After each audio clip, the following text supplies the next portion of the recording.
Hi, I'm Dr. John Young here at Foundational Health Center here in St. Petersburg, Florida. And with my nurse practitioner, we're now two of us. We have Alex and Tiffany is here today. And people have said, John, we know you're kind of on this thyroid bent. And I guess it's because we've all been doing a lot of reading and realizing that when they say the thyroid is the master gland, it really is the master gland. And the area we're going to talk about today is arthritis. I don't think there's anybody in the U.S. that doesn't have arthritis. Well, you know what they say about arthritis? What? It doesn't kill you, it just makes you suffer. Oh, yeah. Sick.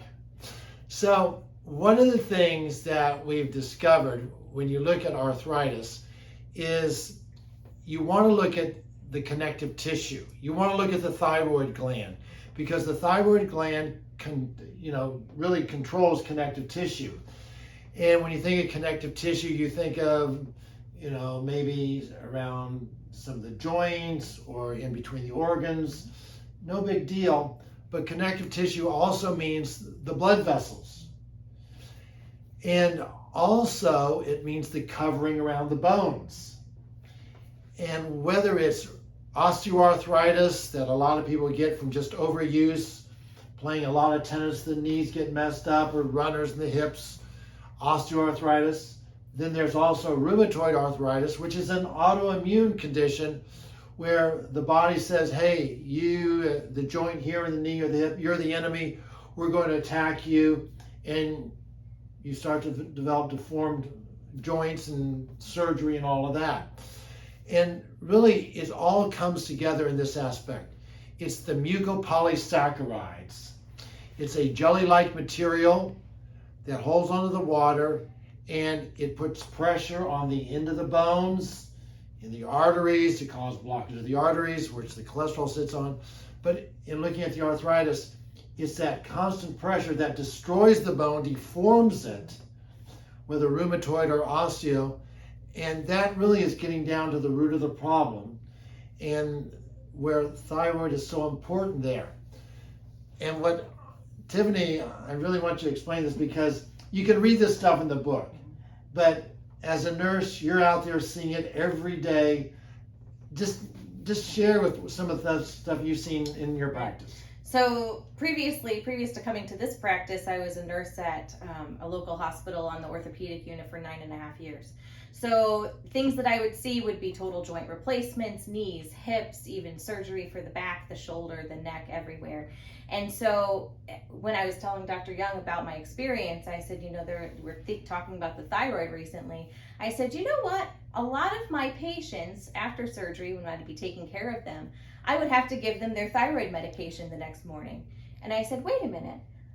I can't believe it. There's a correlation between the thyroid and arthritis. Look at all of my patients that have suffered with arthritis. Now they're getting total joint replacements because they can't take it anymore. And the doctor says, oh, that's it. You need a whole new knee or a whole new hip. And so there they are replacing the thyroid, replacing the joint, when really it was a thyroid dysfunction. And so they had probably not an optimal thyroid function, even if they were on thyroid medications at the time, and therefore their arthritis got so bad. And we were talking about the mucopolysaccharide, deposits maybe in that joint. And when you have a joint, you need that joint space. That's where the fluid sits in that joint to allow you a good range of motion. And so if you have something in that joint space like mucopolysaccharide production or even sitting there, it's going to take up that space in the joint. It's not going to allow you to have the range of motion that you would have normally. So that causes a lot of inflammation, right? Fluid just collecting there in that joint, the swelling. And then of course you're having the pain there, so that arthritis pain is going to be present. So, we have a lot of patients, I see a lot of patients here even with arthritis, and so we go right to the problem. Is this a thyroid issue now? We're not just putting a Band-Aid on the problem and here's a little thing for pain and a little thing to decrease your inflammation. Now let's look and see what's not working and make it work, right? The root cause of the problem. So I'm seeing that a lot now with a lot of my patients that come in with arthritis. So you said when you started going in on some of these surgeries, right. I thought that was very interesting. So becoming a nurse practitioner now, I got to practice with a orthopedic surgeon. So I got to be in surgery with the surgeon looking at these joints. I mean, we're cutting them open. I'm staring at the bone. I'm looking at that joint space.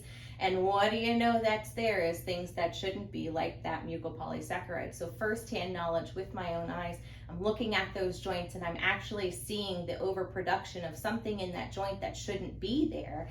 And when the surgeon is doing a total joint replacement, they're cutting away that bone, they're cutting away all that excess, whatever it is, to put the implants in to make that new joint. So I have seen that firsthand, of that overproduction of the mucopolysaccharides in that joint space in those arthritis patients in surgery.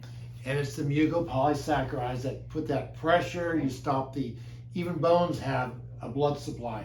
So you stop that and the bone starts to decay. And it just is really amazing that as we're talking about this, but we're told, well, there's nothing you could do, or that's not, or your only option is surgery. And it's really interesting. I have a number of patients who've told me, John, my arthritic knees, they don't hurt anymore. I feel better.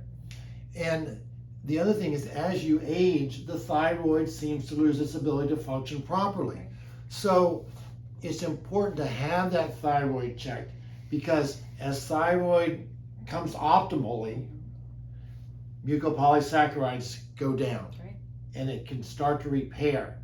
So one of the things that you may want to talk to your doctor is getting a basal body temperature. And I've talked a lot about it where you put the thermometer under the tongue. First thing you wake up in the morning, don't move, stand up, go to the bathroom, anything.